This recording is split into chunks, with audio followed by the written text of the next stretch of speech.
mulai belajar melepaskan, mulai belajar untuk menata hidup, dan mulai belajar lagi untuk menikmati hidup ini. Tahunnya udah berganti, walaupun luka masih sedikit rasa, tapi aku gak boleh membiarkan itu semua berlarut-larut dalam hidup. Hidup itu perlu dinikmati. Ada proses yang harus dilalui. Dan menurutku saat seseorang udah mulai menginjak dewasa, dia harus lebih hebat lagi atau lebih pintar lagi dalam memanage dirinya sendiri saat ada masalah. Bagaimana dia berusaha untuk tetap bisa berdiri saat banyak hal tidak terduga yang terjadi.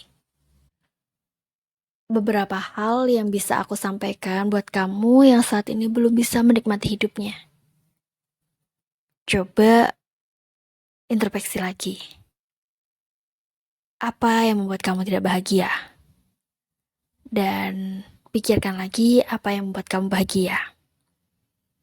Tapi terkadang terlalu banyak yang dipikirkan, kita sampai lupa apa sih sebenarnya tujuan hidup kita itu? Kebahagiaan seperti apa yang ingin kita rasakan? Aku juga pernah berada di titik itu. Titik di mana kehidupan terasa begitu berat. Aku tidak tahu apa arti bahagia, apa yang membuatku bahagia. Mungkin memang terlalu banyak yang dipikirkan, sampai tidak tahu apa sih namanya bahagia itu. Sampai pada akhirnya aku memutuskan buat lebih sayang sama diri sendiri. Kemudian mulai merenungi hidup, apa arti hidup yang sedang aku jalani. Tidak lagi banyak protes dalam menjalani hidup. Karena terkadang saat kita banyak protes dalam menjalani hidup, kita lupa cara bersyukur. Lalu apa sih yang bisa kita lakukan? Mungkin salah satunya kita harus benar-benar tahu nih, apa tujuan hidup kita. Cara kita menikmati hidup sangat tergantung pada cara kita mengartikan kehidupan ini. Ada yang memandang hidup itu sebagai sebuah berkah, ujian, atau mungkin sebuah petualangan. Saat kamu memaknai tujuan hidup kamu ini dengan benar, maka itulah yang akan terjadi. Dan jangan lupa untuk mensyukuri hal-hal kecil yang kamu dapatkan. Saat kita masih bisa bernafas itu harus disyukuri.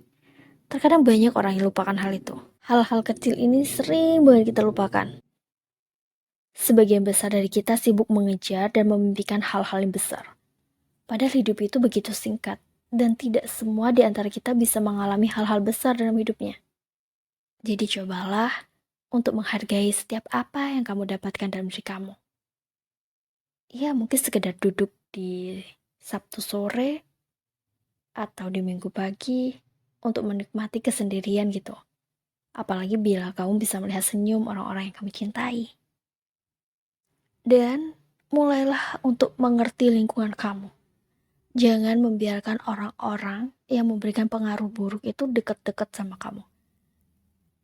Kita boleh berteman dengan siapapun memang, tapi jangan biarkan sesuatu yang buruk atau hal negatif itu mempengaruhi kehidupan kamu.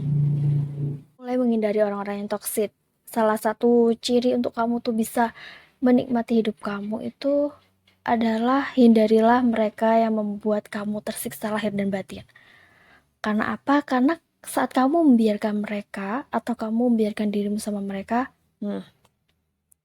itu akan menjadi emosi yang berat kan buat kamu. Karena kamu bisa aja terbawa oleh hal-hal yang tidak baik dari mereka. Jadi cobalah mencari sahabat yang tulus dan bisa menjalin relasi yang sehat.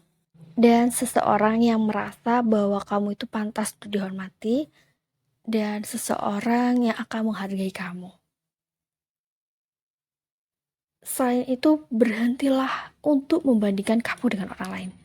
Berkali-kali aku tuh sering banget kan cerita sama kamu bahwa Jangan pernah membandingkan diri kamu dengan yang lain. Setiap orang tuh prosesnya beda, waktunya beda, timeline-nya beda, dibesarkan dari lingkungan yang berbeda. Mungkin kalau tujuan bisa aja banyak orang yang sama, tapi pasti setiap orang itu akan menjalani proses yang berbeda. Hasilnya pun juga pasti akan berbeda. Jadi jangan membuat diri kamu lelah lah untuk terus membandingkan kamu dengan yang lain.